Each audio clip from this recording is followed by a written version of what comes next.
Patient अब खतरे से बाहर है। Thank you doctor. क्या हम दया से मिल सकते हैं? श्योर। Thank you.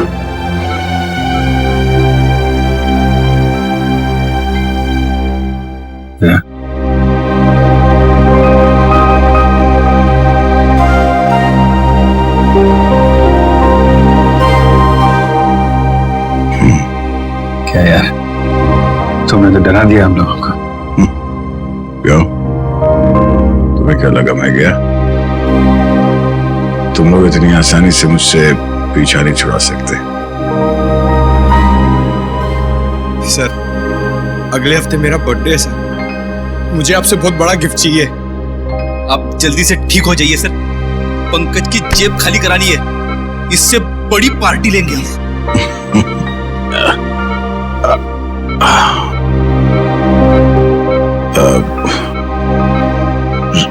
ऋषभ को कुछ पता चला सर?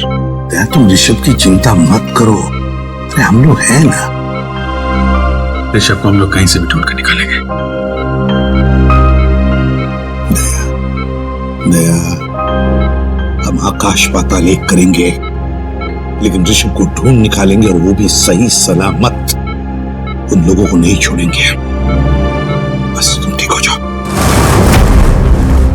अभिजीत, इस शेखर के बारे में दया का शक सही निकला? हाँ सर, दया पे गोली शायद इस शेखर नहीं चलाई है। शेखर के बारे में कुछ पता चला? ज्यादा कुछ तो नहीं सर, लेकिन शेखर ने जो स्कूल वालों को इन्फॉर्मेशन दी है वो बिल्कुल झूठी है सर। झूठी है? हाँ सर, उसका ड्राइविंग लाइसेंस, पैन कार्ड, घर का पता सब कुछ नकली है सर। और ये सारे कागजात उसने 2 महीने पहले ही बनवाए। मतलब प्लानिंग 2 महीने से शुरू है। मगर सर, अब इस शेखर के बारे में जानकारी हम कैसे हासिल करें? इन टीचर से पूछते हैं, शायद कुछ पता चल जाए। Excuse me sir, Mukund sir ठीक तो है ना? हाँ, मुकुंद सर ठीक है। आई एम सॉरी सर, मैं उन पर गोली नहीं चलाना चाहती थी, लेकिन मेरी मजबूरी थी। उन लोगों ने सबको मारने की धमकी दी थी। लेकिन सर, मुकुंद जी भी एक सीआईडी ऑफिसर ही है ना? हाँ हाँ, मुकुंद भी सीआईडी ऑफिसर है और हमने उन्हें स्कूल टीचर बनाकर भेजा। क्यों सर? ये पता लगाने के लिए कि स्कूल के अंदर क्या हो रहा है। स्कूल में क्या हो रहा है सर? स्कूल में आपने तो देखा ही है क्या हो रहा है, और इस सब के पीछे है शेखर का हाथ। समझे? क्या? शेखर? तो फिर आप लोग उसे पकड़ते क्यों नहीं? पकड़ेंगे, हम उसे जरूर पकड़ेंगे, लेकिन शेखर है कहाँ? सर, जब से ये हादसा हुआ तब से वो यहाँ पर दिखाई नहीं दे रहा। सर, मैंने देखा। तुमने देखा शेखर? जी सर। कहाँ पर? जब ये हमला हुआ, शेखर सर दौड़ते हुए आए और अपनी गाड़ी में बैठकर भाग गए। गाड़ी का नंबर क्या है? Hello sir. अरे बच्चों, आप लोग अकेले यहाँ कैसे हैं? सर, प्यून चाचा है ना, बाहर खड़ा है। अब आप कैसे हैं सर? जैसे पहले था, फिट एंड फाइन। आपके मुकुंद सर को कुछ नहीं होगा, घबराओ मत। हमें पता है सर, आप मुकुंद सर नहीं, आप सीआईडी ऑफिसर दया हो। हमें ये भी पता है कि आप हमारे स्कूल में अंडर कवर कॉप बन के आए थे। अच्छा, अरे वाह बच्चों, आप लोग तो बहुत होशियार हो। ये क्या है? मैं आपके लिए। ये मेरे लिए? Thank you so much. Daya uncle, Rishabh वापस आ जाएगा ना? हमसे बहुत मिस कर रहे हैं। बहुत जल्द वापस आ जाएगा, हम उसे जल्द वापस ले आएंगे। एक्चुअली ऋषभ का बैड लक चल रहा है। 2 महीने पहले उसके दादाजी की डेथ हो गई। वो कितना बुरा हुआ ना उसके साथ, है ना? बड़ी अजीब बात है ना। 2 महीने पहले ऋषभ के दादाजी की देहांत हो गई और ठीक उसके बाद ये सब चक्कर शुरू हुआ है। सर, मुझे तो लगता है स्कूल में ही कोई है जो ये सब कर रहा है। शेखर ही है जो ये सब कर रहा है। उसी ने मुझ पे गोली चलाई पीछे से। हाँ सर, इसीलिए तभी से वो गायब है।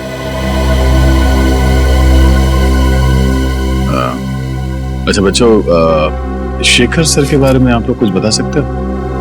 स्कूल में किसी अजनबी से मिलता है वो, या फिर फोन पे कुछ बात करता है? कोई बात जो अजीब लगी हो, अटपटा सा लगा हो? ऐसे तो कुछ नहीं सुना सर शेखर सर से, पर हमारे स्कूल में एक टीचर है, वो राजा कानिया का नाम लेते हुए फोन पे बात कर रहे थे। राजा कानिया का नाम? आप जानते हो राजा कानिया कौन है? आजकल न्यूज में राजा कान्या के एक्सीडेंट के बारे में खबर आ रही है। अच्छा, कौन है वो टीचर जो इस राजा खानिया की बात कर रहा था फोन पे? सर उसे देखा तो नहीं, मैं बाहर खेल रहा था पर खिड़की से कुछ आवाज आई कि जल्दी से राजा कन्या के पास सारे पैसे पहुंचा दो।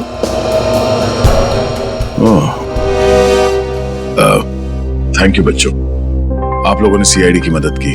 बहादुर बच्चे हो आप लोग। और चिंता मत करो, आपका ऋषभ बहुत जल्द वापस आ जाएगा।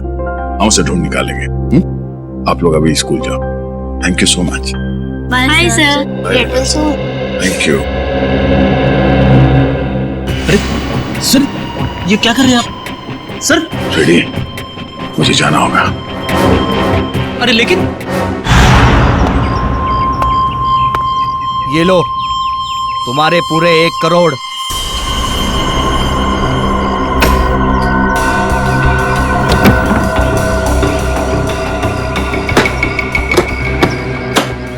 मौज करते हैं।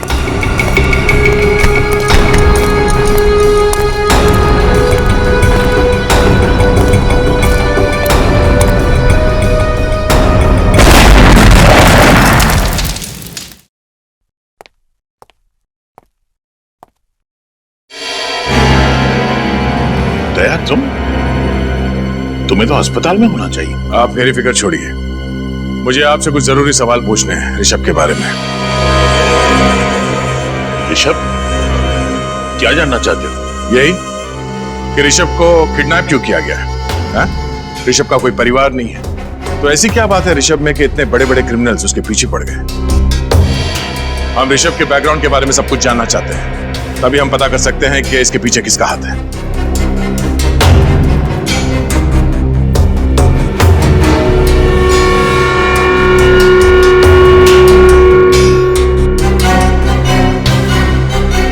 आप चुप क्यों हैं?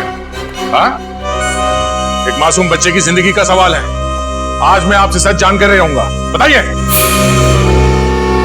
मैं मानता हूं कि मैंने आपको पूरी बात नहीं बताई, लेकिन सच तो यह है कि ऋषभ के बैकग्राउंड के बारे में मुझे भी कुछ नहीं पता है। मुझे तो यह भी नहीं पता कि उसका असली नाम ऋषभ है भी या नहीं। क्या? तो एडमिशन के वक्त आपने उसके पिछले स्कूल का स्कूल लिविंग सर्टिफिकेट नहीं मांगा? हाँ? या बर्थ सर्टिफिकेट नहीं मांगा था? मांगना तो चाहिए था, लेकिन मैंने नहीं मांगा। पर क्यों? एक दिन ऋषभ के दादाजी उसे लेकर मेरे पास आए। उन्होंने कहा कि उनकी जान के पीछे कोई लोग पड़े हुए हैं और उनकी जान को बहुत बड़ा खतरा है, और यह बात किसी को भी पता नहीं होनी चाहिए कि ऋषभ, जो उनका पोता है, इस स्कूल में पढ़ता है। और उसके बदले में उन्होंने मुझे बहुत तगड़ी रकम दी। आपने ये बात हमें पहले क्यों नहीं बताई? अगर हमें पहले पता होता कि किडनैपर्स की नजर ऋषभ पे है, तो हम उसे बचा सकते थे। क्योंकि मैं ये नहीं चाहता था कि किसी को भी पता चले कि मैंने रिश्वत खाई है। और सच तो यह है कि मुझे भी पता नहीं था कि ऋषभ की जान को इतना बड़ा खतरा है। ऋषभ के दादाजी को मरे 2 महीने हो गए, उसके बाद ये सिलसिला शुरू हुआ। कुछ तो बात है इस ऋषभ में, जिसकी वजह से ये बदमाश लोग उसके बच्चे के पीछे पड़े हुए हैं। इंस्पेक्टर दया, मैं अपने पापों का प्रायश्चित करना चाहता हूं। प्रायश्चित के तौर पर मैं आपको मदद करना चाहता हूं। आप जो बोले वो। ऋषभ के दादाजी का कोई एड्रेस है आपके पास? शायद वहां जाकर ऋषभ की असलियत के बारे में पता चल जाए। हाँ, एक एड्रेस है जो ऋषभ के दादाजी ने मुझे दिया था। कहा था कि अगर कोई बहुत बड़ी इमरजेंसी आ जाए तो उन्हें उस पर कांटेक्ट किया जाए। तो एड्रेस बोलिए प्लीज। अब भी ढूंढता हूं।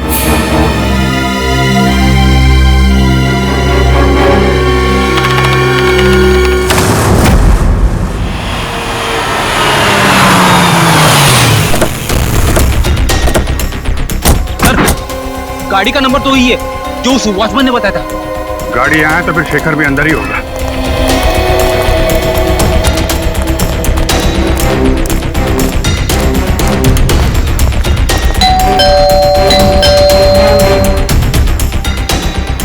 सर, तो जरूर अंदर छुप कर बैठा होगा। दरवाजा तोड़ना पड़ेगा।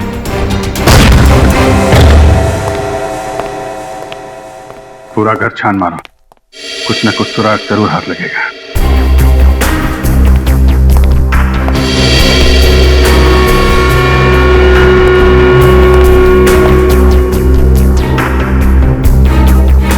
रेडियो एक्टिव पदार्थ की किताब।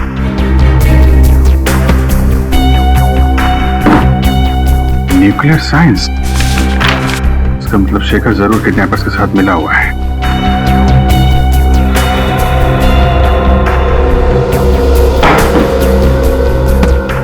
सर। हाँ पूर्वी। सर ये देखिए। Research papers. मतलब जरूर किसी प्रोजेक्ट पे काम कर रहा है। एक मिनट।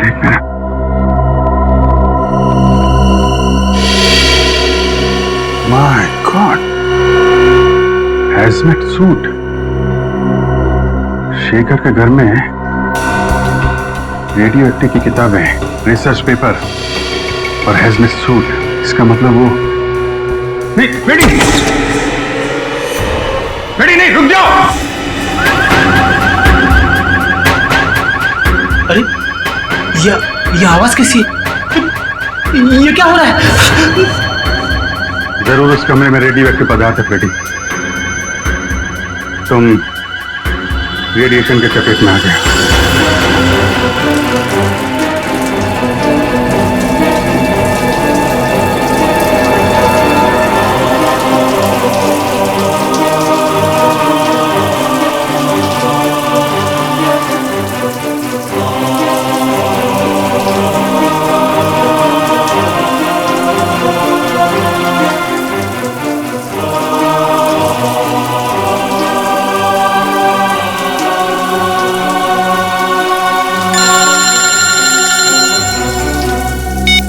Yes sir. सर ये लोग फ्रेडी के शरीर से रेडियो एक्टिव पार्टिकल्स हटा रहे हैं सर। हाँ सर, कुछ भी रह गया तो फ्रेडी की तबीयत बहुत बिगड़ सकती है। मैं आपको इन्फॉर्म करता रहूंगा सर। जी सर। सर फ्रेडी से ठीक तो हो जाएंगे ना? ये लोग अपना काम कर रहे हैं, देखते हैं क्या होता है। सचिन, फ्रेडी की तबीयत कैसी है? सर पहले से बेहतर है। रेडिएशन एक्सपर्ट ने फ्रेडी को एक खास तरीके से नहलाया है सर, जिससे कि फ्रेडी के शरीर से रेडियो एक्टिव मटेरियल्स सारे धुल जाएंगे। और ये भी कहा है कि अब उनके पास जाने से कोई खतरा नहीं है सर। मगर सर उस रेडिएशन का कुछ ना कुछ असर तो जरूर हुआ होगा। ये साल के उसके ब्लड टेस्ट रिपोर्ट्स क्यों नहीं ला रहा है? रिपोर्ट ले आ। क्या रिपोर्ट? खबर अच्छी नहीं बॉस। खबर अच्छी नहीं? क्या मतलब? मतलब ये कि फ्रेडी को प्लूटोनियम रेडिएशन का असर हुआ है। My God. सर ठीक तो हो जाएंगे ना? हाँ पंकज, डॉक्टर उसका इलाज कर रहा है, लेकिन बॉस फ्रेडी के बचने के सिर्फ 50% चांसेस है।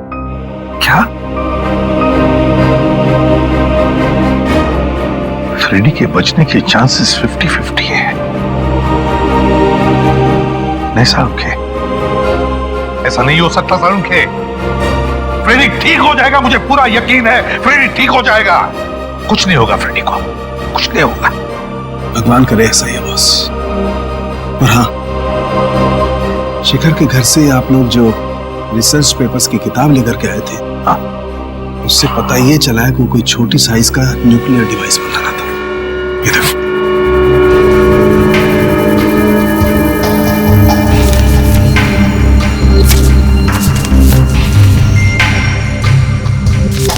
Nuclear device? Shekhar nuclear device बना रहा है? ये बात है तो फिर वो जरूर शहर में तबाही मचाना चाहता है।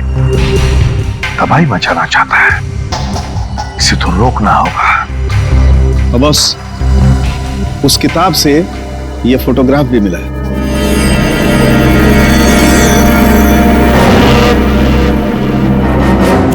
ये कौन है शेखर के साथ? कौन है ये? अरे पीछे एक रेस्टोरेंट भी है।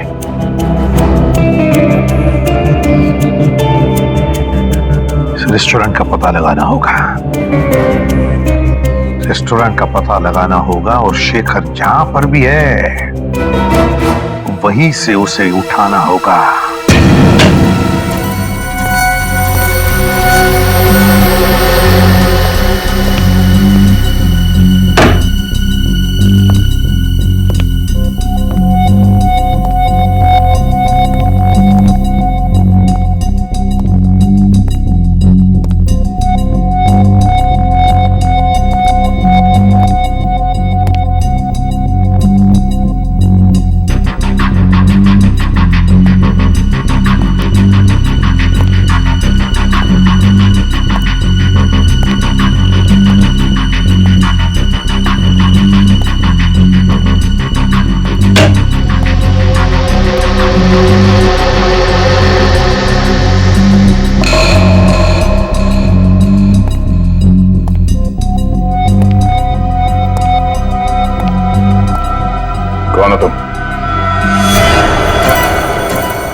थे तुम अपने असली औकात में? हाँ?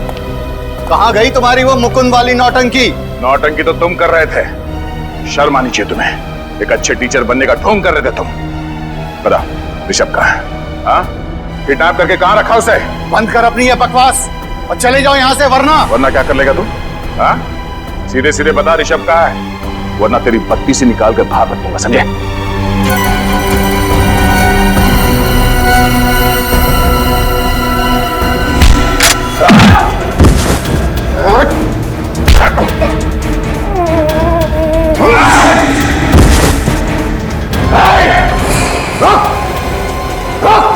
शेखर, कर नीचे कर। वहीं रुक जाओ। नहीं,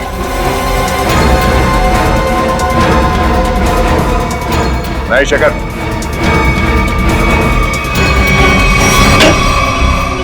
सर, शेखर के साथ फोटो में जो बुजुर्ग आदमी थे वो यहीं रहते थे, पर सर 2 महीने पहले तो उनकी मौत हो गई थी।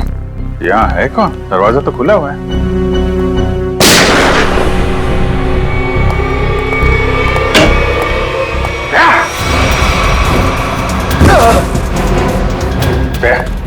तुम यहाँ क्या कर रहे हो? तुम्हें तो हॉस्पिटल में होना चाहिए ना। और ये कौन है? शेखर। इसी ने किडनैप किया ऋषभ को। जबान संभाल कर बात कर। जबान मैं संभाल? हाँ? वो अपनी करतूत संभाल। एक मासूम बच्चे को किडनैप किया तूने और जबान संभालने की बात कर रहा है। मैंने ऋषभ का अपहरण नहीं किया है। झूठ बोल रहे हो तुम। झूठ नहीं बोल रहा हूं मैं। एक बाप अपने बेटे को किडनैप कैसे कर सकता है? क्या? हाँ, मेरा बेटा है ऋषभ, सगा बेटा। जान से भी बढ़कर प्यार करता हूं मैं उसे।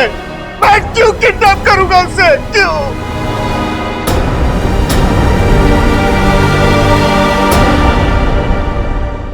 मैं एक न्यूक्लियर साइंटिस्ट हूं। पिछले 5 सालों से मैं एक ऐसे प्रोजेक्ट पे काम कर रहा था, एक ऐसा न्यूक्लियर डिवाइस बना रहा था जिससे कि इस देश को सस्ती बिजली, सस्ता पावर मिल सके।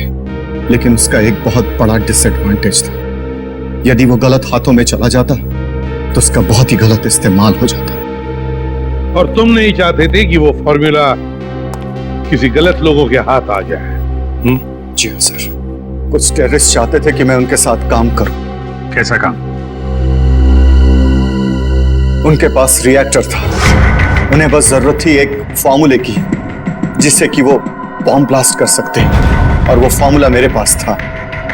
यदि वो बॉम्ब फट जाता तो 3 किलोमीटर के रेडियस में सिर्फ मौत ही मौत, तबाही तबाही होती, सब कुछ बर्बाद हो जाता। और जब तुमने वो फॉर्मूला देने से मना कर दिया तो उन लोगों ने तुम्हें धमकी दी कि वो तुम्हारे सारे परिवार को बर्बाद कर देंगे, क्यों? हाँ सर। और इसलिए तुमने अपनी मौत का नाटक भी किया 5 साल पहले, है ना?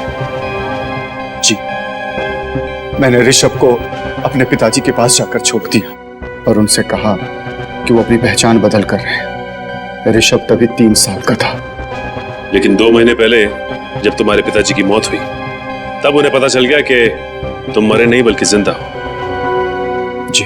और फिर वो लोगों को यह भी पता चल गया कि तुम्हारा बेटा ऋषभ ग्लोबल बोर्डिंग स्कूल में पढ़ता है, और समझ गए कि तुम्हें ढूंढ निकालने का एक ही रास्ता है, तुम्हारा बेटा ऋषभ। हाँ, मैं ऋषभ को लेकर बहुत परेशान हो गया। मैं उसे अपने आंखों के सामने रखना चाहता था, इसलिए मैं शेखर बनकर उस स्कूल में टीचर बन गया। तुमने जो न्यूक्लियर डिवाइस बनाया था वो कहाँ है? वो डिवाइस मैंने टेररिस्ट को दे दिया। क्या? क्यों? किडनैपर्स को क्यों दिया? मेरे पास अपने बच्चे को बचाने के लिए और कोई दूसरा रास्ता नहीं था। I am sorry. उस आदमी का हुलिया याद है तुम्हें? उसने मास्क पहना था। मेरे बेटे को बचा लीजिए, बचा लीजिए भगवान के लिए। माय गॉड, पंकज जल्दी से न्यूज़ लगा, जल्दी।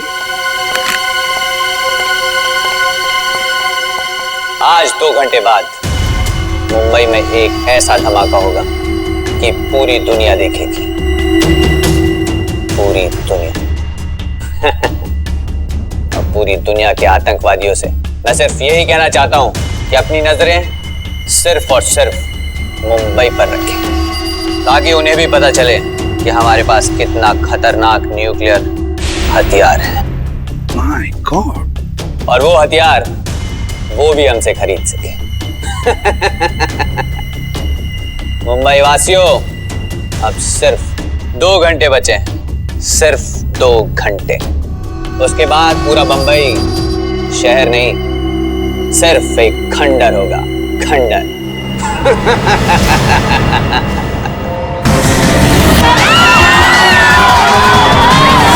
अरे न्यूज़ नहीं देखी, शॉपिंग करने निकल पड़ी। अरे पूरा शहर तबाह होने वाला है।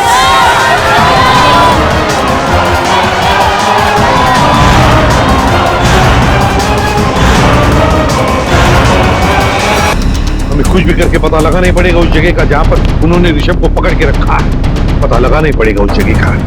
सर ऋषभ ने जिस नंबर से फोन किया था उसका लोकेशन विजयनगर के पास एक अंडर कंस्ट्रक्शन बिल्डिंग है सर, उस तरफ है।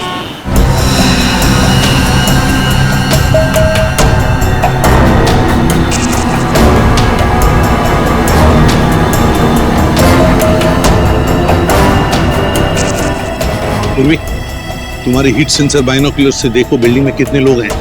Sir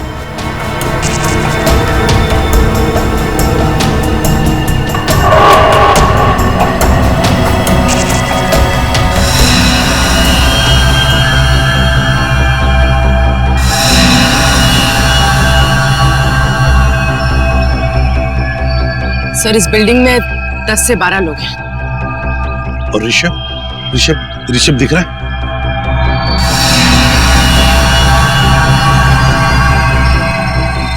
sir Rishabh 3rd floor है, बॉक्सेस के पीछे। 3rd floor. जाहिर सी बात है सर, हमारे स्वागत के लिए काफी तैयारी की होगी इन लोगों ने। हाँ अभिजीत, सबके पास गन भी होगी।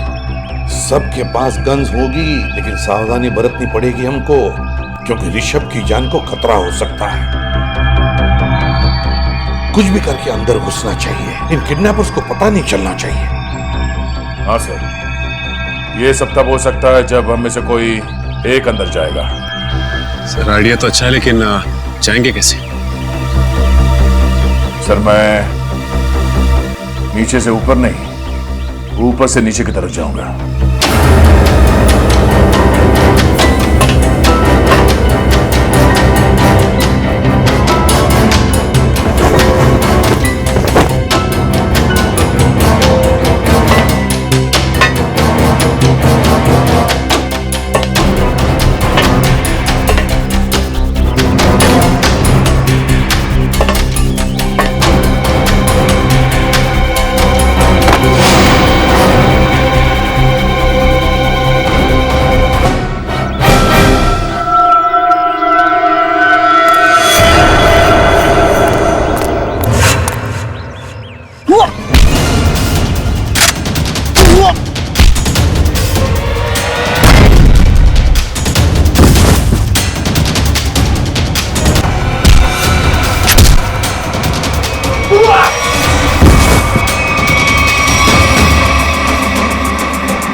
ऋषभ,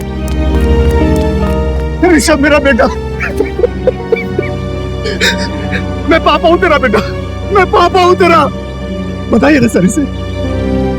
हाँ ऋषभ, शेखर ही तुम्हारे पापा है। बेटा मैं तुम्हें कभी अपने आंखों से ओझल नहीं होने दूंगा। माफ कर दो बेटा, मुझे माफ कर। चल बोल, क्या प्लान है तुम लोगों का? मुझे कुछ नहीं पता। बोल, बता क्या प्लान है? मेरे बॉस ने न्यूक्लियर बम प्लांट किया है। कहां पर? कहां पर लगा है बम? बता जल्दी। जेपी रोड बस स्टैंड पर। JP road bus stand.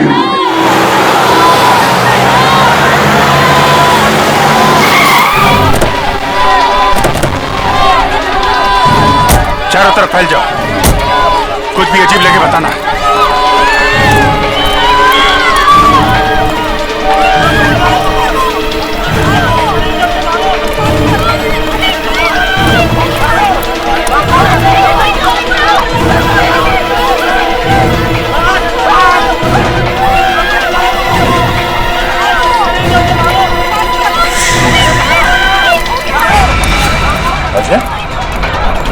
Side.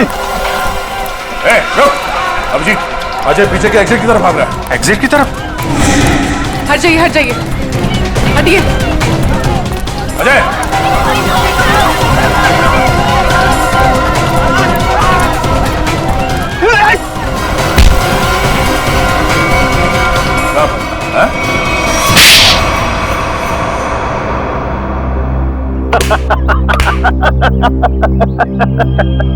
तुम लोगों ने मुझे पकड़ तो लिया, लेकिन बहुत देर हो चुकी है। मैंने डिवाइस को फटने के लिए एक्टिवेट कर दिया है और अब कोई भी एक्सपर्ट बम को डिफ्यूज नहीं कर पाएगा और तुम लोग भी कुछ नहीं कर पाओगे। अभी पंकज ले जाओ इसे। शेखर, तुम ये बम डिफ्यूज कर सकते हो? बॉम्ब एक बार एक्टिवेट हो गया तो उसे डिफ्यूज नहीं किया जा सकता सर। 30 मिनट के अंदर सब कुछ बर्बाद हो जाएगा सर, कुछ नहीं बचेगा। कुछ करना होगा सर। एक पागल आदमी को शहर को बर्बाद करने नहीं देंगे हम। लेकिन वो बम कहाँ है? अजहर को मैंने यहाँ से बाहर निकलते हुए देखा, यहीं कहीं रखा होगा बम। हटिए प्लीज, हटिए हटिए सर भाई। हम लोग सीआईडी से प्लीज कोऑपरेट कीजिए।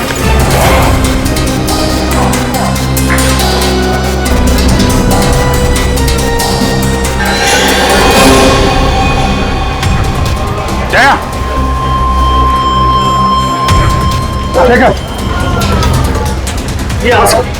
ये देख।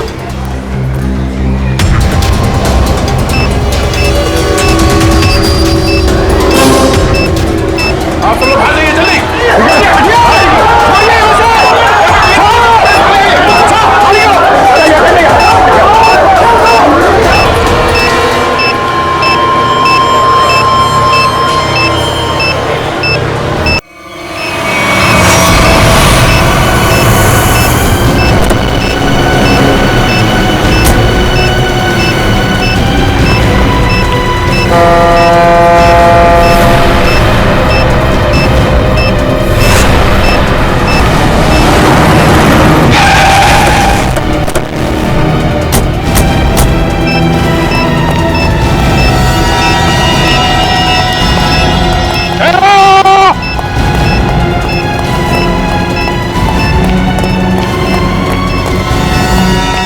क्या कहना सर?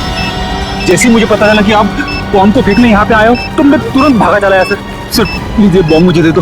वैसे भी मुझ पे रेडियो एक्टिव का असर हो चुका है सर। पता नहीं मैं जिंदा रहूं या मरूं सर। Sir please. फिर तुम्हें कुछ नहीं होगा, तुम ठीक हो जाओगे, मुझे जानना है। नहीं सर, आप नहीं जा सकते सर, प्लीज।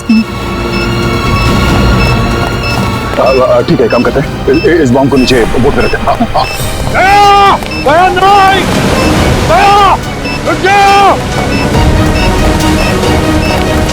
अरे सर, आप कहाँ जा रहे हो?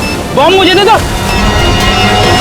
एक मिनट, तुम्हारे शरीर में रेडियो एक्टिव रेडिएशन है, कुछ भी हो सकता है, ये बम फट सकता है, वही रहो। तुम कहाँ आ रहे हो? रेडी, वो रस्सी खोलो, वो तो खोलो, हाँ, और अंदर फेंक देना रस्सी।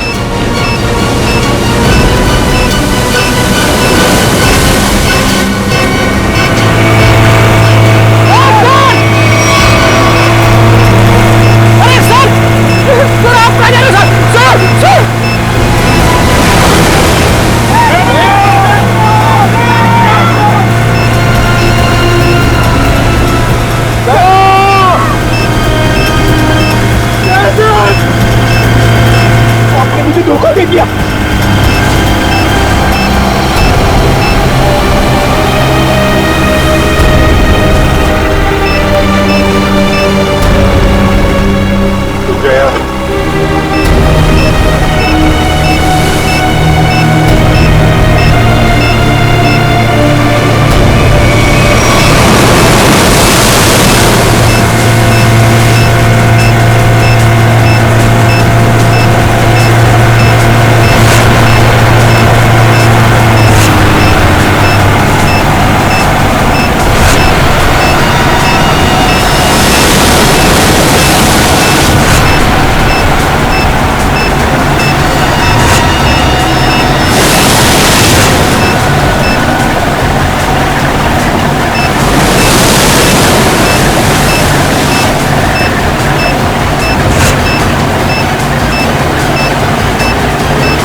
कागज में देश के कुछ ऐसे लोगों के नाम हैं जो बहुत ही बड़े और नामचीन हैं, और यही लोग हमें हमारी मंजिल तक पहुंचाएंगे। पर क्यों? इनकी कमजोरी के कारण इन्हें सिर्फ एक चीज से प्यार है, पुरानी आग। मगर इन लोगों में से किसी ने हमारे साथ धोखा किया या गद्दारी की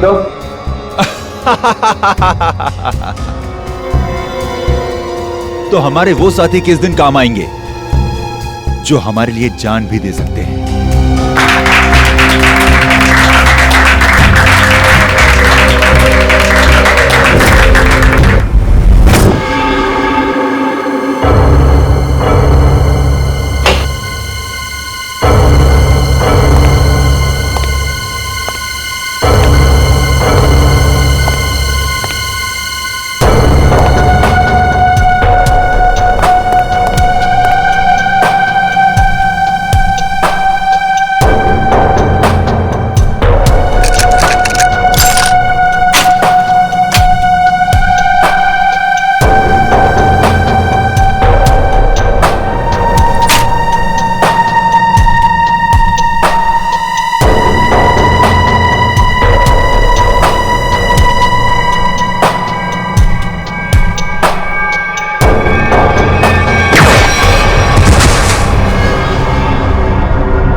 हम तो बहुत निकल गए, लेकिन क्या कुछ होना नहीं चाहिए सर उसे।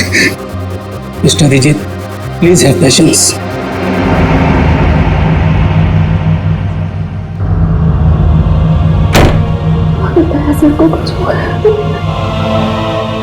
कुछ नहीं होगा दया को, कुछ नहीं होगा। पहले भी ऐसे कई झटके खा चुका है वो। पिछले हफ्ते गोली लगी थी और अब इस बार बॉम्ब ब्लास्ट। समझ में नहीं आता इसका हॉस्पिटल का नाता कब टूटेगा। वैसे अभिजीत, ये ब्लास्ट हुआ कैसे? पता नहीं सर, अचानक एक धमाका हुआ और मेरी आंखों के सामने उसकी कार की धज्जियां उड़ गई। सर मुझे लगता है इस ब्लास्ट का संबंध उस औरत की मौत से है जिसे हमने डीसीपी चित्रोले के ऑफिस के बाहर देखा था। चित्रोले साहब के साथ मीटिंग के बाद दिमाग घूम जाता है। हाँ सर, काम की बात में भी ऐसे टॉन्ट मारते हैं कि जी करता है कि इस्तीफा लिख के उनके मुंह पे मार दो। हाँ ये बात तो है। खैर जो भी हो, उनके ऑफिस की चाय बड़ी अच्छी है। अच्छा? नहीं तो हमारे ऑफिस की भी अच्छी है। चाय भी जो बनाती वो बात नहीं है।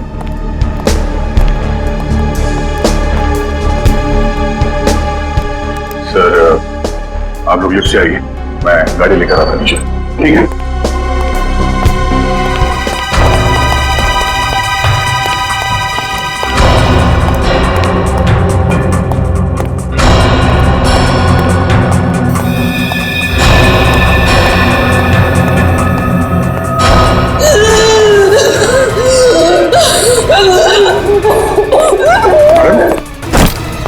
क्या हो रहा है आपको? आपकी तबीयत तो ठीक है?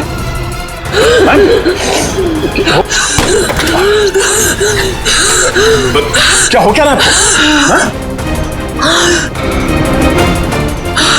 क्या उस बैग में आपकी दवाई है?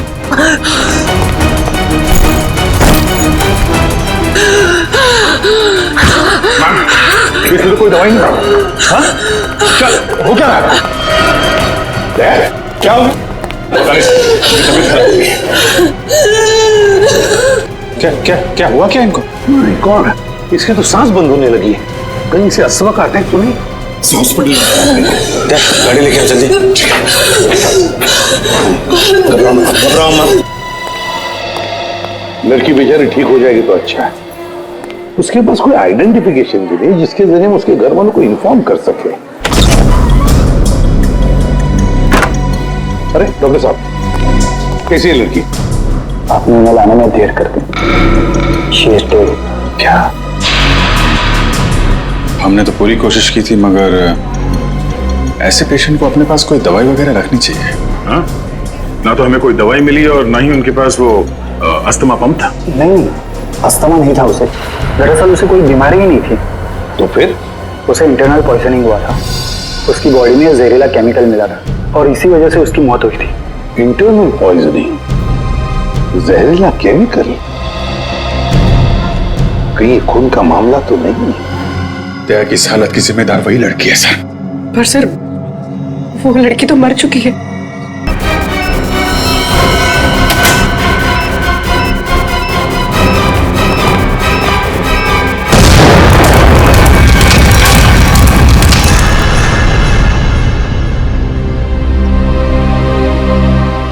थैंक गॉड, सही वक्त पर इस मुसीबत से हम बच गए। अब समझ में आ रहा सर, कोई भी इस लड़की को पहचानने के लिए सामने क्यों नहीं आ रहा था। ये लड़की कोई मामूली लड़की नहीं है सर, एक मानव बॉम्ब थी। इसका न जाने क्या मिशन था।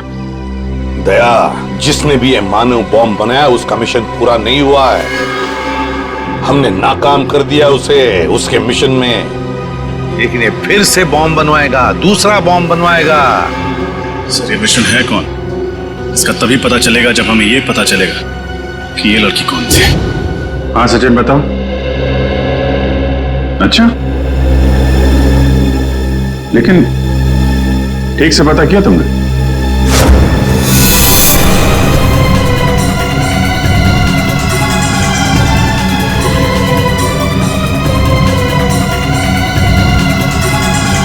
उस लड़की के गुमशुदा होने की रिपोर्ट किसी भी पुलिस स्टेशन में नहीं लिखाई गई। हाँ, मानव बॉम्ब थी वो। देखो सचिन, ऐसे कोई सामने आएगा नहीं। उसकी फोटो सारे अखबार, इंटरनेट, न्यूज चैनल सब जगह भिजवा दो, कोई तो पहचानेगा। नहीं तुम ये करो, फिर मैं बताता हूँ आगे क्या करना है। क्या भाई, आइस टी पीनी थी क्या? हाँ? गरम चाय को बर्फ जैसा ठंडा कर रहे हो यार, पहले बता देते। अब कुछ सोच रहा था। हाँ? क्या सोच रहा? मुझे लगता है कि वो लड़की मुझसे कुछ कहना चाहती थी। कहना चाहती थी? क्या क्या कहना चाहती थी? पता नहीं यार, वो बार बार अपने बैग की तरफ इशारा कर रही थी। मुझे लगा कि शायद बैग में उसकी दवाइयां होंगी। क्या, लेकिन वो बीमार कहाँ थी? उसकी मौत तो बॉम्ब के जहर से हुई है ना? वही तो। अगर उसके बैग में उसकी दवाइयां नहीं थी तो फिर वो बार बार बैग की तरफ इशारा क्यों कर रही थी? हो सकता है बैग में उसके गैंग के बारे में कोई इंफॉर्मेशन हो। वो बैग है ना तुम्हारे पास? हाँ, गाड़ी में। चलो लेके आते हैं।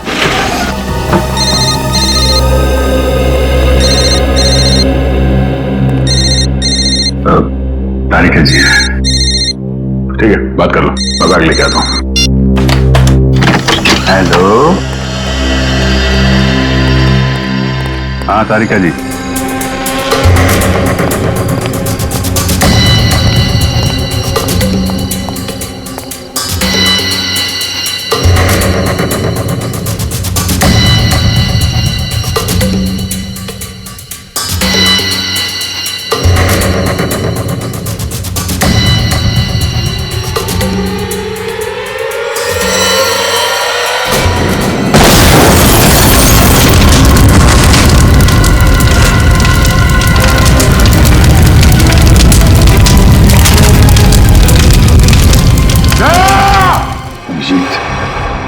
दया पे हमला उस बैग की वजह से ही हुआ है। हाँ सर, दया ने देख लिया होगा उस बैग के अंदर क्या है। मुजरिमों के लिए खतरा बन गया तो जाने सर उस बैग में ऐसा क्या होगा जो उन लोगों ने दया से पर हमला कर दिया।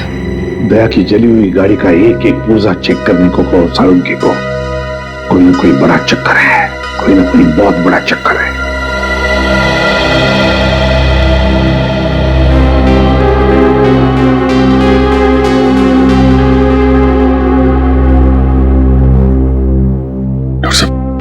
कैसे थे?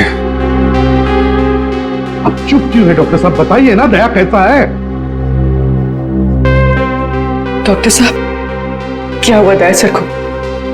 वो ठीक तो हो जाएंगे ना? अब कुछ बोलिए सर। देखिए, हमने उनकी जान तो बचा ली है, लेकिन इस समय वो कोमा में है।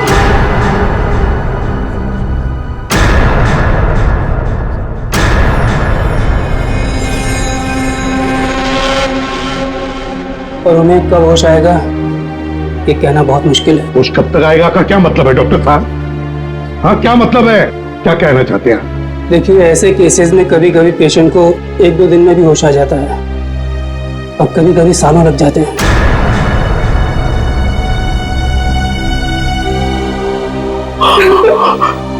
ऐसा नहीं हो सकता,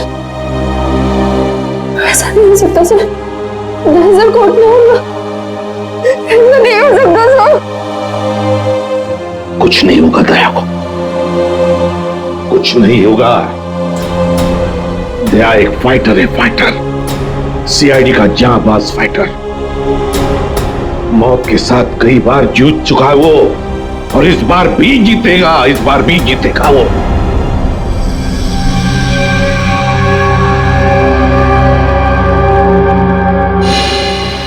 हमारा अंदाजा सही निकला सर। दया की कार में जिस बॉम्ब का इस्तेमाल किया गया था वो ऑक्सीडाइजिंग सॉल्ट से बना था। काफी हल्का बॉम्ब था।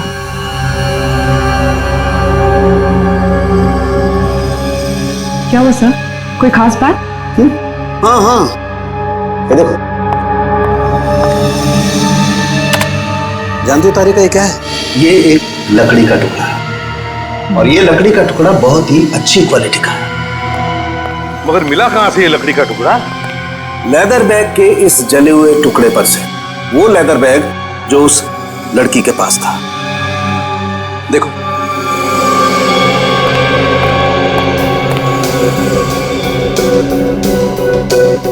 यह साळुंखे। काफी पॉलिश लगता है ये लकड़ी का टुकड़ा। हाँ बॉस, और ऐसी पॉलिश किसी अच्छी वार्निश से ही आ सकती है। वार्निश से? ओह, अच्छा, और बॉम्ब के बारे में और क्या पता चला? सर वो ठीक वैसा ही बॉम्ब था जैसे कि उस लड़की के शरीर में मिला था। लो इंटेंसिटी का ऑक्सीडाइजिंग सॉल्ट से बना। Oxidising salt. लगता है ये मुजरिम इस तरह के बॉम्ब्स बनाने में एक्सपर्ट है। सर एक बार वो मुजरिम हमारे हाथ लग जाए तो जो उसने दया सर के साथ किया है मैं उसका पूरा हिसाब लूंगा सर। दया को पता चल गया था कि उस लड़की के पर्स में क्या है, इसलिए वो लोग डर गए कि ये बात हमें भी पता चल जाएगी दया के जरिए, इसीलिए ये सब हुआ है। बस दया अब कैसा है? लड़ रहा है, दया लड़ रहा है साळुंखे, लेकिन मुझे पूरा यकीन है कि जीत जाएगा दया, जीत जाएगा।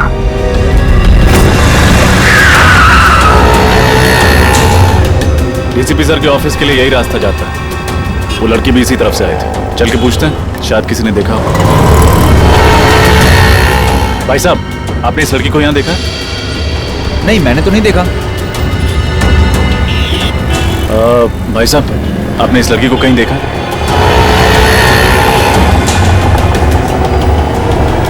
भाई साहब, गौर से देखिए, आपने इस लड़की को कहीं देखा? मगर ये तो जी, इसकी मौत हो चुकी है। मगर कैसे? उसी तो भली चंगी थी। उस दिन किस दिन की बात कर रहे हैं? बुधवार की?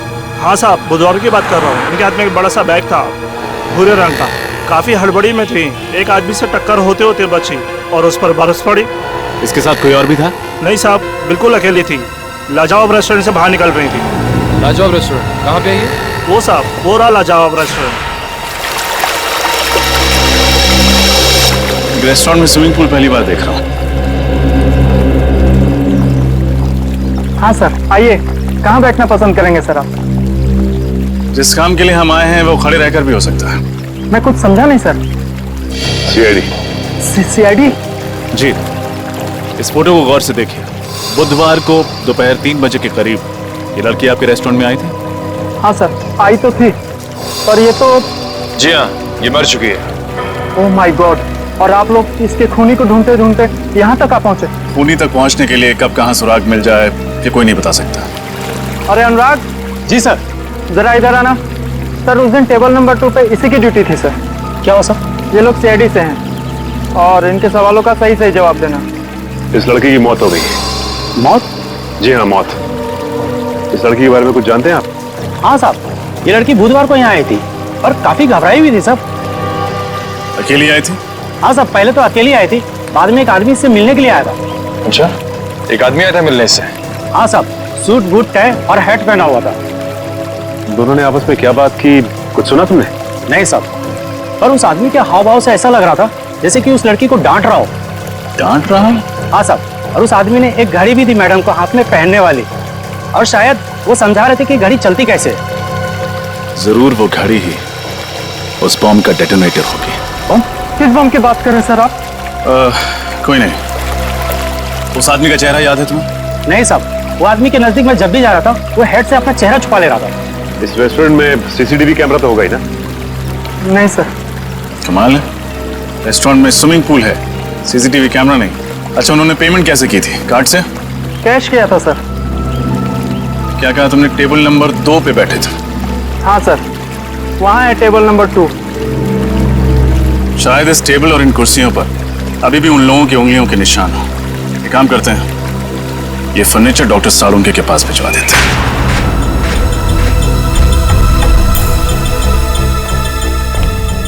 सर, इन कुर्सियों और इस टेबल पर सैकड़ों इंसानों की उंगलियों के निशान होंगे। फिर उस आदमी और उस लड़की की उंगलियों के निशान कौन से होंगे, ये कैसे पता चलेगा सर? क्यों नहीं पता चलेगा निखिल, जरूर पता चलेगा।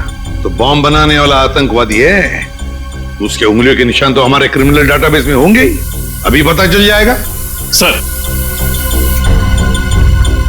हॉस्पिटल से वो घड़ी मिल गई है, इसे शायद बॉम्ब को डेटोनेट करने के लिए इस्तेमाल किया गया था। काफी महंगी घड़ी लगती है ये। साळुंखे, हाँ आजा, देख इस घड़ी को।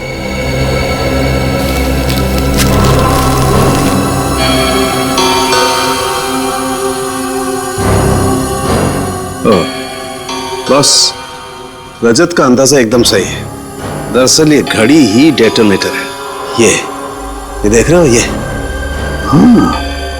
ये तो घड़ी का पुर्जा लगता नहीं, क्योंकि पूरी घड़ी स्टील की है और ये सिर्फ ये चाबी पीतल की।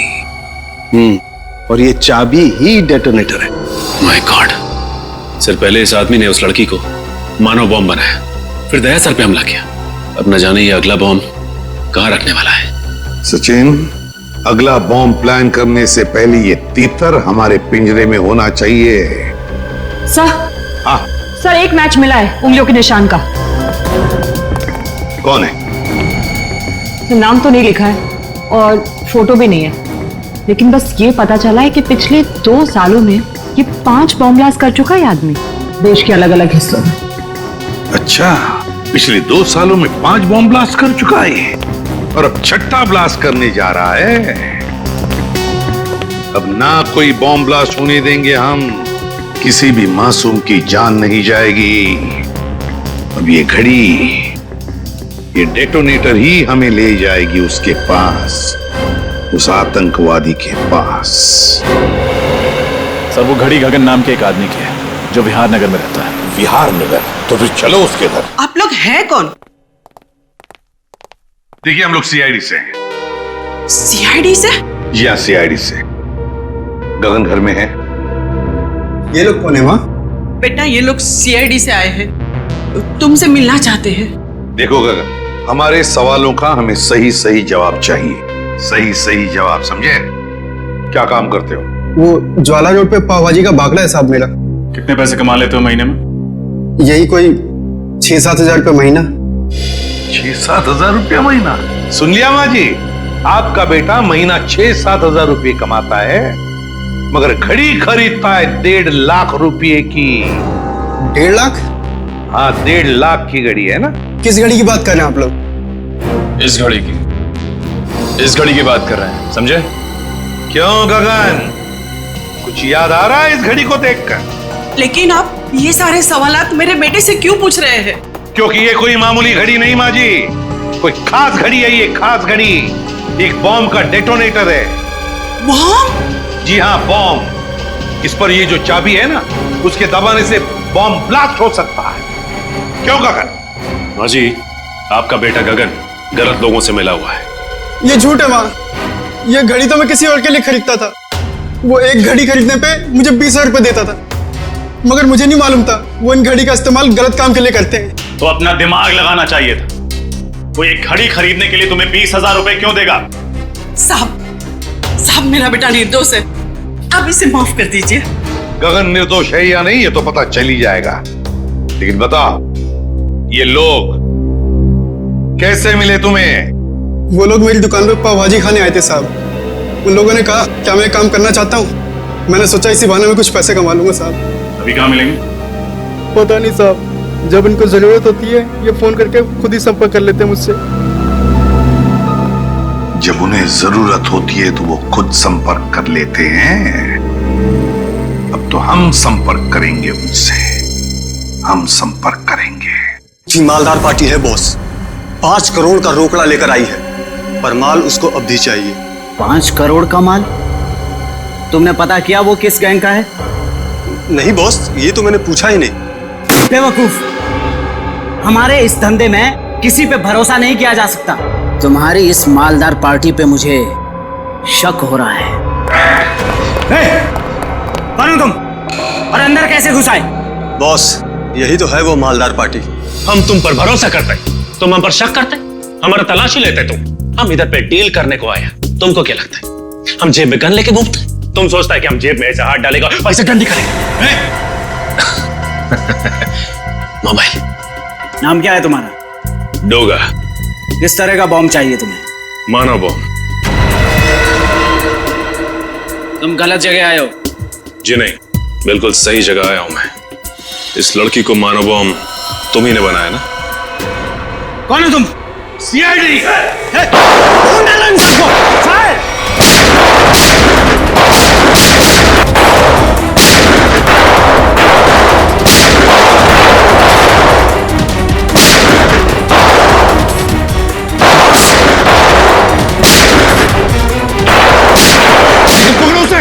छोड़ो मत।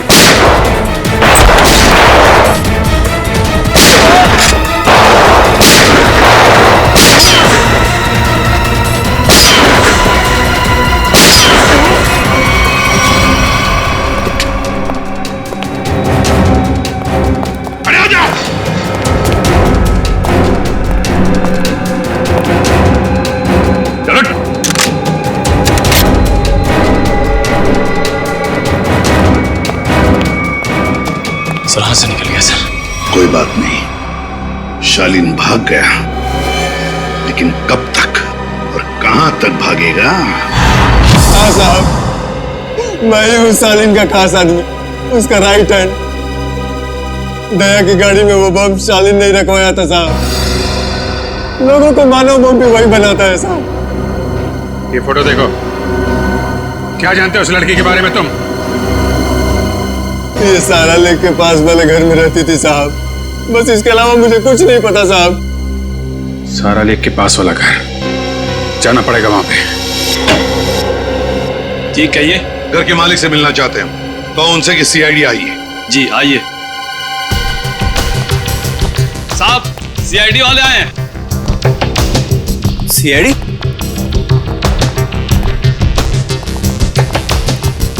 तुम जा।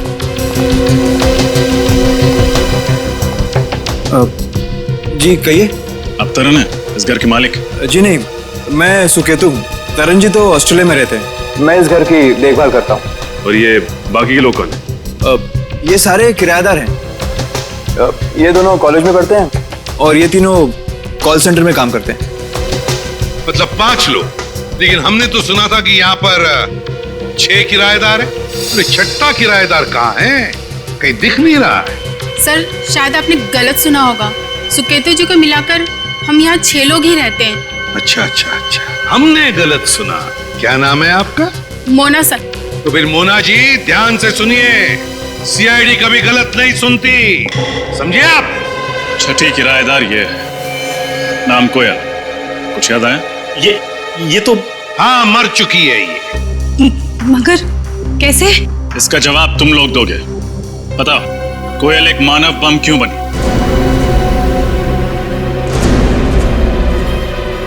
कोयल मानव बम थी? बस करो ये नाटक और चुपचाप बताओ, क्यों छुपा रहे हो तुम लोग हमसे कोयल के बारे में? बताओ जल्दी। सर हम कुछ नहीं छुपा रहे, हम बेगुनाह हैं सर। बेगुनाह लोग झूठ नहीं बोलते, समझे? सचिन, सबको ब्यूरो ले चलो। रुकिए सर, मैं आपको बताती हूँ कि सच क्या है। सर 5 दिन पहले रात 1:30 बजे ये आवाज कैसी? कोयल, ये क्या किया तुमने? कौन था ये? इसकी तो नास ही नहीं चल रही है, ये मर चुका है। हे भगवान, कोयल तुमने खून कर दिया, अब क्या होगा? नहीं, मैंने इसे जानबूझ के नहीं मारा। ये इंसान हमारे घर पे चोरी करने घुसा था और मैंने इसे देख लिया और मुझ पे हमला करने लग गया और मैंने अपनी आत्मरक्षा करने के लिए इस पे गोली चला दी। ऐसे कैसे गोली चला दी तुमने? गन दिखाकर इसे डरा भी तो सकती थी, हमें बुला लेती। सब कुछ इतनी जल्दी हो गया, कुछ समझ ही नहीं आया मुझे। लेकिन तुम्हारे पास ये गन कहाँ से आई? सॉरी सिमरन, मैंने तुम लोगों को बताया नहीं। ये गन हमेशा मेरे पास रहती है और सच्ची में इस गन का मेरे पास लाइसेंस भी है। सच्ची बोल रही हूँ। अब करना क्या है? करना क्या है? सीआईडी को बुलाते हैं और सब सच बता देते हैं। हाँ। नहीं सिमरन, तुम ऐसा मत करो प्लीज। देखो, सीआईडी मेरी बात पे भरोसा बिल्कुल नहीं करेगी, वो लोग मुझे फांसी पे चढ़ा देंगे। कोयल ठीक कह रही है, सीआईडी तो क्या, सुकेतु और बाकी के लोगों को भी इसकी बात पर भरोसा नहीं होगा और बेवजह इसकी जिंदगी खराब हो जाएगी।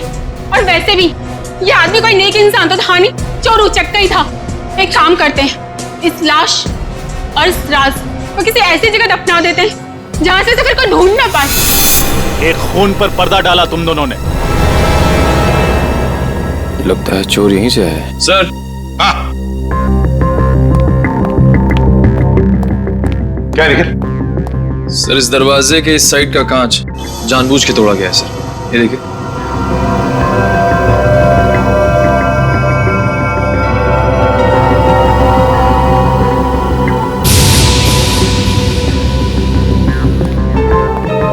क्यों? दरवाजे का कांच टूटा हुआ है, दरवाजे के वहां खून पड़ा है। भूल गए साफ करने के लिए? बाकी जैसे सब कुछ साफ किया है?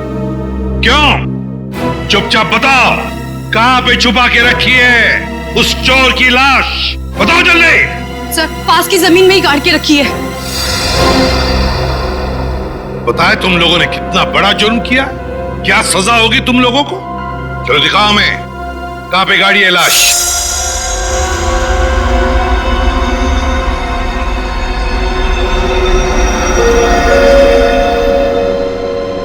सालू के क्या चलाया तूने यार? कब से हम पूछ रहे कि क्या पता चला, क्या पता चला? यार तू बताने को तैयार ही नहीं है कि कुछ पता चला क्या नहीं। हम तो दया की तबीयत को लेकर परेशान है और फिर तू इस तरह से बर्ताव कर रहा है। अरे यार, दया की चिंता मुझे भी है, इसीलिए इस केस में मैं हर एविडेंस की इतनी बारीकी से जांच करना चाहता हूं ताकि मुझसे कहीं कोई गलती की गुंजाइश ही न रहे। और तुम्हें बता ना, कोयल ने जो इस चोर को मारा उसकी लाश से तुझे क्या पता चला? बता। पता ये चला है बॉस, इस चोर को कोयल ने नहीं मारा। क्या? लेकिन कोयल के दोस्तों ने तो बताया कि उसने अपनी जान बचाने के लिए इस चोर को गोली मारी थी। नहीं रजत, ऐसा नहीं हो सकता, क्योंकि इस चोर पे जो गोली चली है वो कोयल की गन से नहीं चली। तो क्या फिर इस चोर ने अपनी ही गन से अपने आप को मार लिया? नहीं सचिन, गोली चोर की इस गन से भी नहीं चली। गोली इस चोर की गन से भी नहीं चली, गोली कोयल की गन से भी नहीं चली, तो तुम्हारे कहने का मतलब है कि किसी तीसरी गन से गोली चली? मतलब उस वक्त कोई तीसरा आदमी भी था वहां पर? हाँ बॉस, बिल्कुल, वहां पर कोई तीसरा आदमी भी जरूर था। दरवाजे के पास जो सूखा हुआ खून आप लोगों को मिला है वो ना तो इस चोर का है और ना ही कोयल का है। कौन है ये तीसरा आदमी?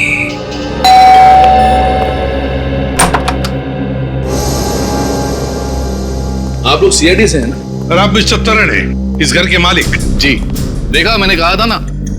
आपकी फ्लाइट कैसे रही? कोई तकलीफ तो नहीं हुई? जी नहीं सर, फ्लाइट में कोई तकलीफ नहीं हुई, और यहाँ आकर जो कुछ भी सुना उसे सुनकर तकलीफ बहुत हुई। सुकेतु को किराएदार रखने से पहले सावधानी बरतनी चाहिए थी, पर उसने ऐसा नहीं किया।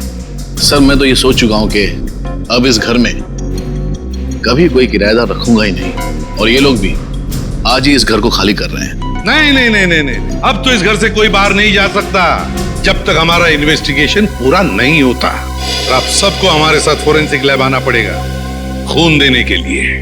खून देना होगा? लेकिन हमारा खून लेने से क्या होगा? आपके खून से पता चलेगा कि उस दरवाजे के वहां जो हमें खून मिला है वो किसका है, क्योंकि वो खून ना तो कोयल का है और ना उस चोर का। लेकिन ये कैसे हो सकता है? ऐसा ही हुआ है, वो खून किसी और आदमी का है। इस केस में कोई तीसरा आदमी भी शामिल है। मतलब कोयल ने सिमरन और मोना को झूठी कहानी सुनाई थी? कोयल ने झूठ कहा या फिर सिमरन या मोना ने, ये तो पता चल ही जाएगा डीएनए टेस्ट के बाद। तब तक हम देखते हैं वो खून किसका है।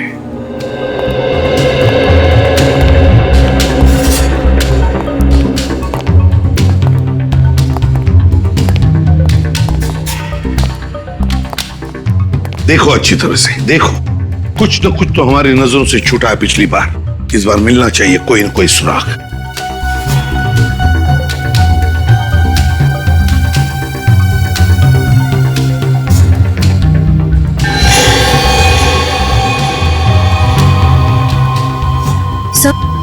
हाँ, सही देखिए, पर्दा अटकाने का वहां पड़ा हुआ था। हाँ, खून भी लगा है इस बार। ये देखो, ये हुक यहां पर था। हो सकता है ये तीसरा आदमी गुनाह करके यहां से भाग रहा होगा, तो इस हुक से टकराया और उसका खून नीचे गिर गया। सर, हाँ, ये देखिए, सोने की अंगूठी। सोने की अंगूठी? किसकी है ये सोने की अंगूठी? सर, हम तो अंगूठी पहली बार देख रहे, ये हम में से किसी की भी नहीं है। सर, यहाँ तो हर आदमी एक दूसरे को बचाने में लगा हुआ है। सच क्या है कोई बताना ही नहीं चाहता। चलो कोई बात नहीं, अगर आप नहीं बताना चाहते तो वो जौहरी बताएगा जिसने ये अंगूठी बनाई है। और जौहरी का नाम है वीजे, विराज ज्वेलर्स। सर, ये है वो टिक्कू जिसकी वो अंगूठी है। निखिल, पकड़ो उसे, जल्दी भागो।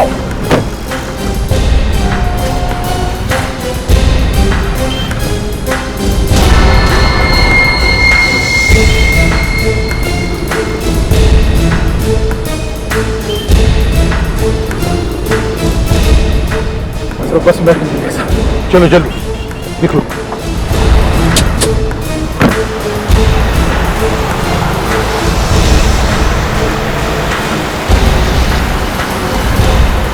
सर इस बस में है।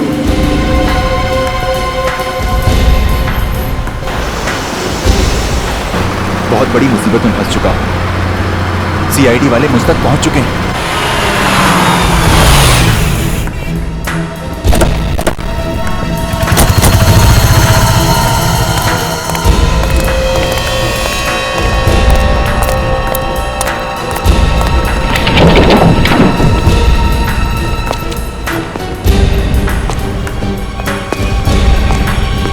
देखो कहां पर है वो।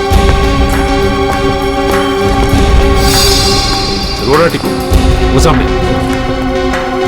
सो रहा है। हे, उठ।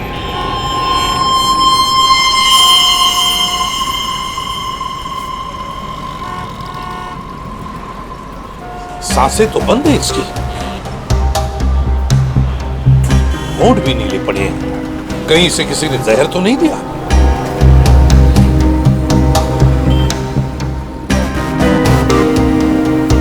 ये देखो, सुई चुभोई है किसी ने, लगता है जहर उसी से दिया गया है। इसके पास जो पार्सल था बॉक्स वाला, वो ढूंढो। देखो उस पार्सल को ढूंढो।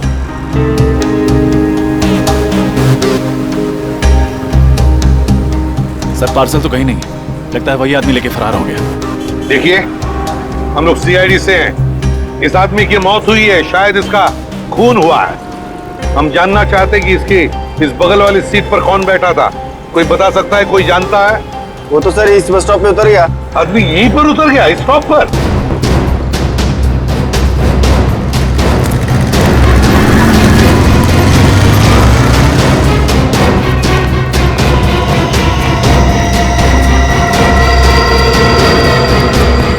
अचानक कहाँ गायब हो गया सर? वही तो, गायब कहाँ हो गया ये अचानक? और फिर ऐसी क्या कीमती चीज है उस लकड़ी के बॉक्स में जिसकी वजह से एक के बाद एक खून होते जा रहे हैं?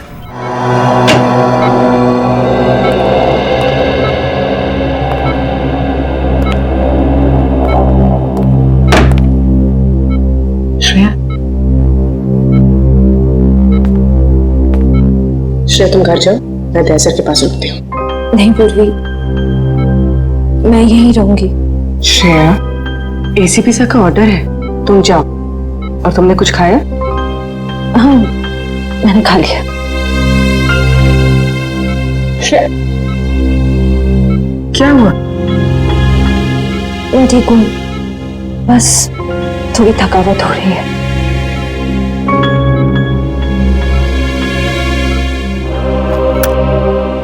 लो, पानी पियो। मैं पानी नहीं पी सकती। नहीं पी सकती मतलब? सॉरी पूर्वी, मैंने तुमसे झूठ कहा कि मैंने खाना खा लिया।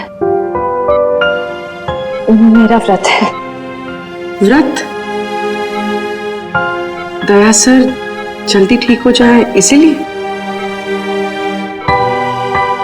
सिर्फ दया सर के लिए नहीं, हमारी पूरी टीम के लिए। पूरी टीम के लिए? अगर एसीपी सर को पता चलेगा ना तो वो बहुत नाराज होंगे।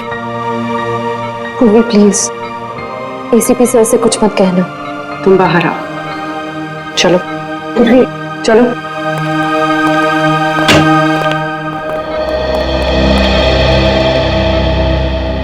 श्रेया,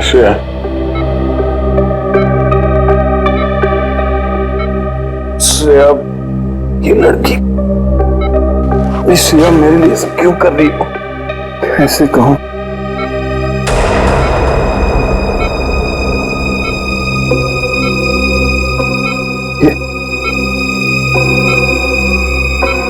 यहाँ कैसे?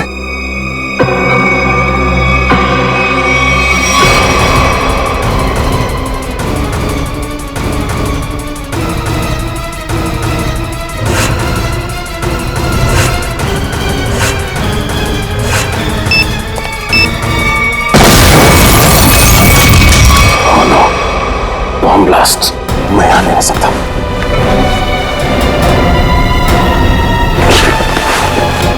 श्रेया, श्रेया, श्रेया,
इस तरह के और भी एपिसोड देखने के लिए हमारे चैनल को सब्सक्राइब करें और बेल आइकन दबाना ना भूलें।